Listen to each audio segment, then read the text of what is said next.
Hi everyone, my name is Arik, and my friend here is named Chiron. We're here to tell you about our new roleplay site and advertise it a little bit. Currently, we are in the process of making a site called Legends of Our Time, also abbreviated as Loot. Yes, Loot. Oddly, I was not aware of this until after I made it. But anyway, now Legends of Our Time is an interactive roleplay site that I developed uh, as a story over the couple of years, and thanks to my friend Ark here and another friend of ours, Hyoka, I have actually managed to conceptualize this into an actual site.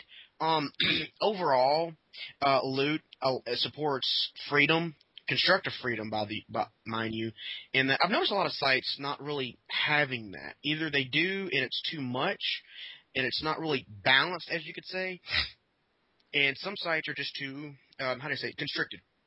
But I try to get a good balance between both freedom while having a certain structure to it.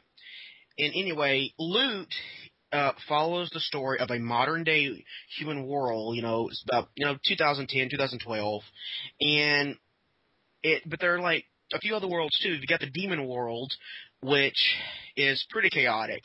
It's similar to the human world, but of course, full of demons. There's so many types. You really can't go into detail about all the demon types. But for the most part, we have some other worlds, like the magic world, and something even like the afterlife. But right now we're not going to talk about that because our main plot right now focuses on the human world and the demon world, where a human actually has the desire to become the Demon King, but he has an occult called the. Let's see, Ark, how do you pronounce that? I believe that's Demon Haas is what I had it last as? Yeah. Basically, it means demon heart in German. I probably botched the pronunciation myself. But yes, we have occult backing, this so-called chosen one that they've waited for a long time, and they've trained since he was very young. He has the desire to become the Demon King, while wielding an ancient artifact that's actually been built from the very instructions on the 6th chapter of Necronomicon. His cult specializes in basically handling all the unholy items that have been found on the earth, which we go back in old school myths, including Cthulhu mythos, and we use a lot of the Elder Demon references and a lot of the sacred artifacts. And now to counter this, they kind of have a mortal enemy, if you want to call it that, the Holy Church, the Vatican. And well, we don't have a whole lot planned for the Vatican as of right now, but we got to come up with some more stuff. But for the most part, we've got the first plot sort of sorted out. And what they deal with is, of course, hunting down these so-called heathens, and they try to kill them all in the name of the Lord. But there is a special division in the church called the Order of the 13th Apostle. And it's called the Order of the 13th Apostle because, Art, can you please explain that? Oh yeah, definitely. It's basically the prosecution branch of the Vatican that specializes in violent exorcism. It's called the 13th Apostle because it's actually themed after Judas Iscariot, who was removed as apostle during biblical history and replaced with somebody else. So he's considered the traitor apostle. Hence why this is more of a secret branch of the church, even though they do specialize in holy artifacts, as opposed to their occultic counterpart.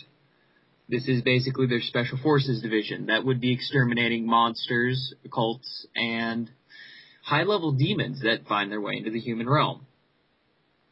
Precisely. Let's see. We also have, let's see, for the humans, they have an ability called intergenesis, where they draw upon basically your inner world or their heart. It's a rare ability, and of course, like we've seen a lot of animes like Bleach, you can call that sort of like their Zanpakuto. Sort of, it's based off their abilities, but also, have a bunch of martial artists. So few people can access this ability called intergenesis, whereas most people on the earth, who, at least martial artists, would. Keep in mind, chi is not a widely known thing, but You could do various stuff with it, enhance your physical abilities, maybe fire off something like a Hadouken or something. But it also has, it can also mimic magic, but I'll discuss that more in a later video. But basically, where you can throw out a fireball or mimic a lightning bolt. Some of them are powerful. A good example would be Master Roshi from Dragon Ball Z. If anybody remembered, it was the final match between him and Goku in one of the tournaments where he used an attack, I believe it was called Lightning Flash Surprise. That would be an example of a lightning chi attack. Exactly. And when we talk about chi not being widely known in the world, basically what we're doing is a comparison. Kind of like if you look at the world of Naruto, only the ninja villages are the ones that actually use chakra. The rest of the world, which is probably a good 90-95% of the population, aren't using it or really aware of it, other than the fact that it exists in some form or another out there. And they really haven't delved into it much. That's what we say when we're talking about chi and magic aren't widely used among humans.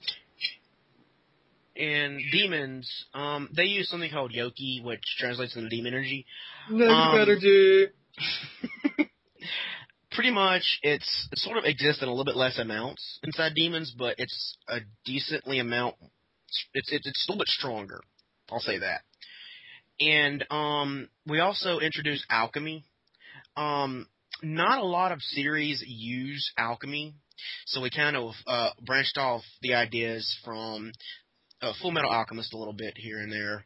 We do use the idea of transmutation circles, but how that works is when you get up so high in skill with your alchemy, you can actually use it without the transmutation circles because, it's like, we got people who can solve math problems and are good at math, but of course they need a formula written out for them. Some people can just do the formula in their head, thus, working it like that.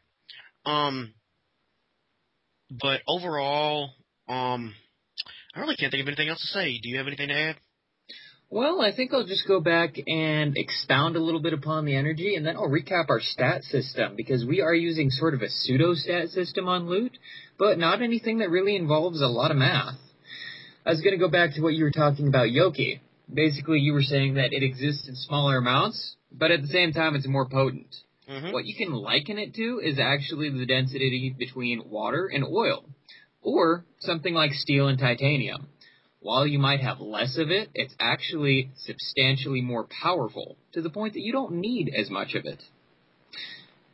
And then to talk about alchemy, the thing that makes it special and different from magic that we're using is that alchemy actually takes about half the power of magic, or chi abilities, or even Yoki to use. But it's limited in a different way, like you were saying, with transmutation circles. That's a huge word. Mm-hmm. Anyways, that basically just means spell or mathematical formula for using alchemy. It's restricted to what materials you have at the time, and it's a lot more specialized. So, what are the 4 stats we're using on the site again? We have strength, agility, endurance, and your energy levels.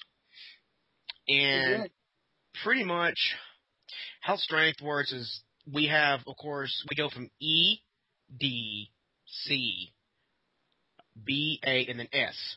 And, of course, we have a modifier system where you have negative, neutral, and then the plus, which, E minus, E, and then E plus, and then you would hit D minus. Pretty much just like back in school.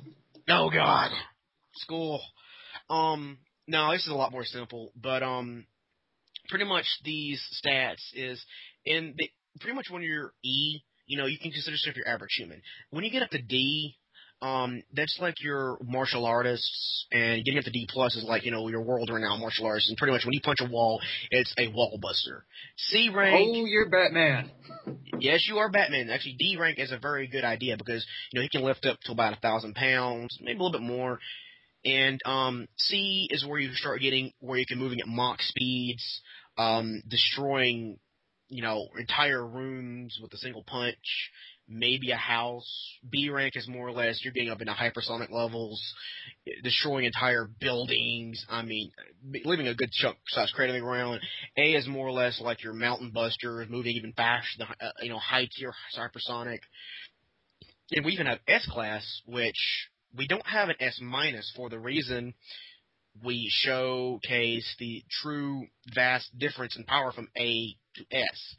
Oh, you And got that. I was just working on the strength and speed modifiers. A single S-class, not even S+, is able to destroy an entire mountain range with either their spells or physical strength. Speed movement is half the speed of lightning. I mean, what more do you want? yeah, that's a big thing.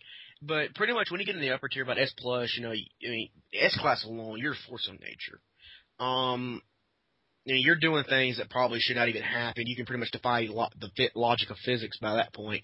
At S+, hell, even S, y'all, you can destroy part of a country. Basically, in our guide even states, if two of these titans are clashing, people better evacuate the country.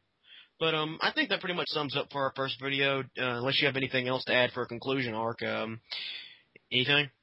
No, I think you covered it pretty well. We went over the basic storyline for Loot, which we're doing a Cthulhu mythos in our first arc.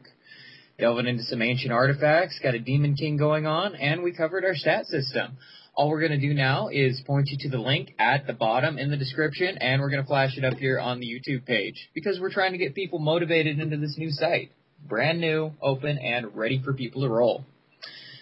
I guess that's all for this time, Chiron. Well, I'm Arik. I'm Kieran. And we are the staff over at Loot. We hope to see you soon.